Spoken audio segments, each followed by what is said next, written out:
The lights inside the studio glowed warm and bright, the kind of glow that made everything feel deceptively calm.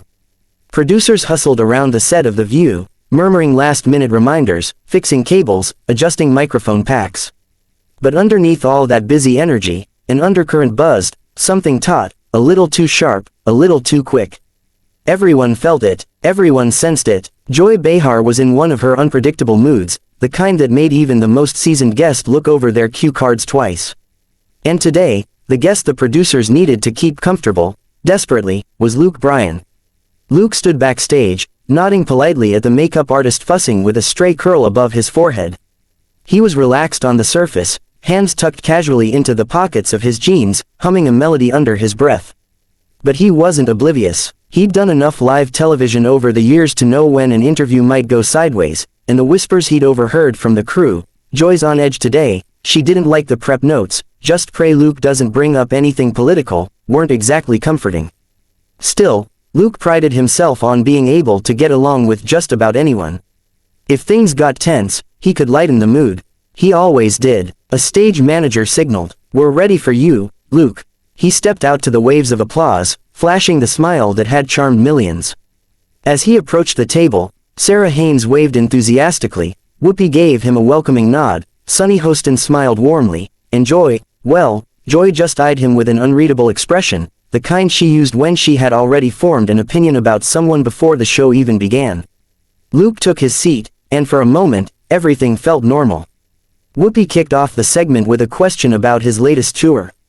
Luke grinned, easing into a story about rehearsals, mishaps, and the time one of his dancers had slipped during soundcheck and knocked over half the stage props like dominoes. The audience laughed, even Sarah giggled. It felt easy, familiar, comfortable. But comfort never lasted long when Joy Behar was looking for a sparring match. "So Luke," Joy said abruptly, cutting into the conversation without warning, "you're out there performing for sold-out arenas, everyone screaming your name, big tours, big money, big celebrity. Does any of that ever make you worried that you're, I don't know, losing touch with ordinary people?" Luke blinked, not harshly, not even defensively, just slowly, the kind of blink that said, "What just happened?" "Well," he said with a soft laugh, unsure whether she was joking or picking a fight, "I still go home, still see the same old friends, still live as normally as I can. I don't think I've lost touch." Joy tilted her head, smirking with that half grin she reserved for the moments she wanted maximum impact. "I mean, that's what you all say.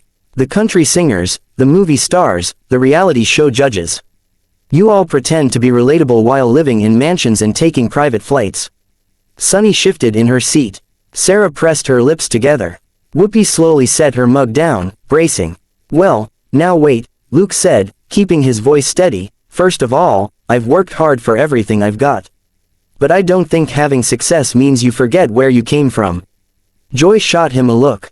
"Come on, Luke, you have a brand, it's the down-home, humble country boy routine. And it works, but it's still an act, right?" The audience murmured. Luke's jaw tightened, only slightly, but enough for the camera to catch it. "I don't think being genuine is a routine," he replied. "I think it's who I am." Joy snorted, "Oh please, everyone in the entertainment industry is performing. Even you, even right now." Luke looked down for a moment, then up again, something calm but pointed in his expression. "Joy, I'm not performing. I'm answering your question, honestly." Kelly Ripa, sitting in as a guest co-host, let out an uneasy laugh. "Maybe we should." Joy raised a hand sharply. "No, I'm asking a real question. People want authenticity, and I think it's fair to ask if you're giving that or giving them a character." The audience reacted, gasps, whispers, a few murmured, "Whoa, s." Luke leaned in, forearms resting on the table, voice lower but firmer. "Joy, you don't know me.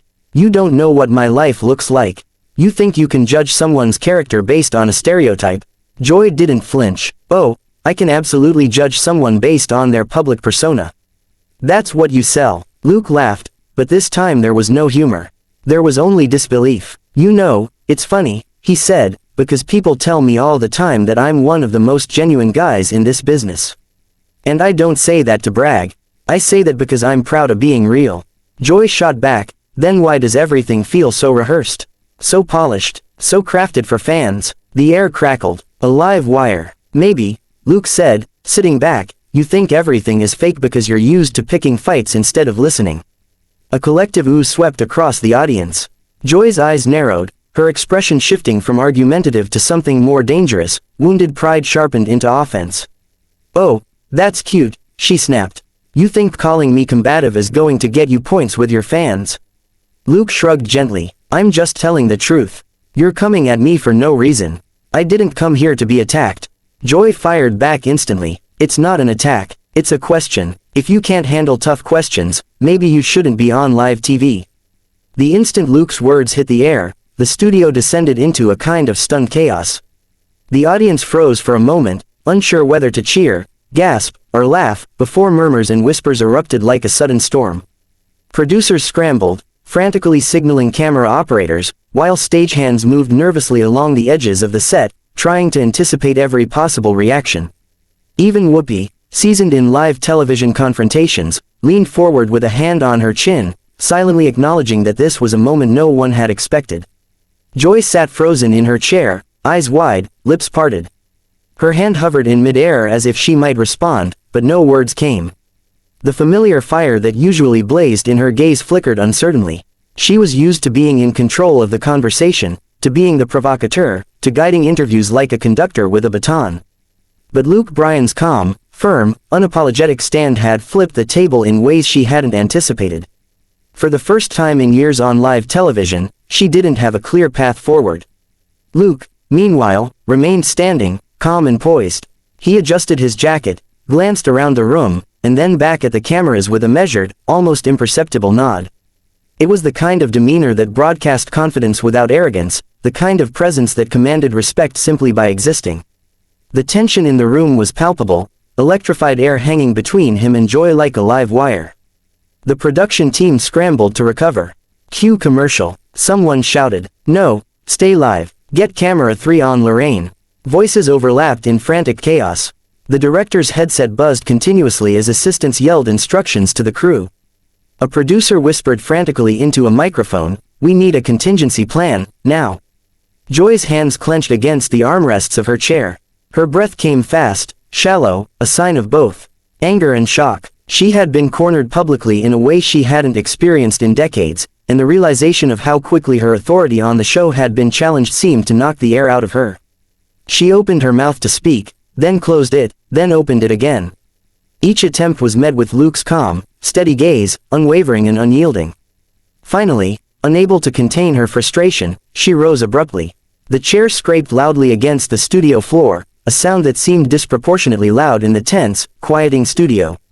The audience murmured, some gasping, some applauding, some holding their breath. "This is ridiculous," Joy exclaimed, her voice sharp and trembling with indignation. "I will not be spoken to this way on my own show." Luke remained standing, arms relaxed at his sides. "You're right," he said evenly. "This is ridiculous, which is why maybe you should step aside if you can't handle a guest being honest." Joy's face drained of color, her lips pressed tightly together. A low murmur rose from the audience. Camera operators zoomed in, capturing every moment. Lorraine, the lead host, shifted slightly, her expression calm but alert, ready to step in if necessary. The rest of the co-hosts exchanged nervous glances, unsure of how to mediate a confrontation that had clearly escalated beyond the usual playful banter. Joy's hands shook slightly as she gestured toward the exit. "You're kicking me off my own show," she shouted, disbelief and fury mingling in her tone.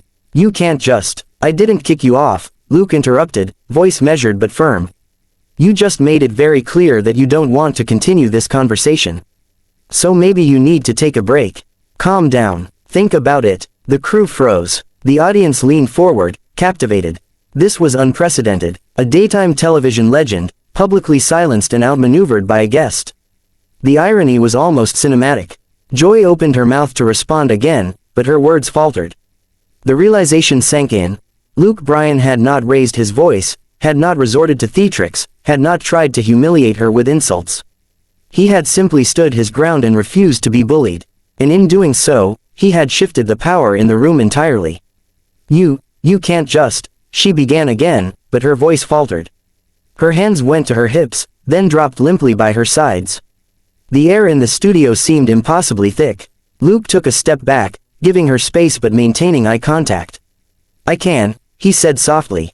And I did. Joy's knees wobbled slightly. She glanced at Lorraine, then at the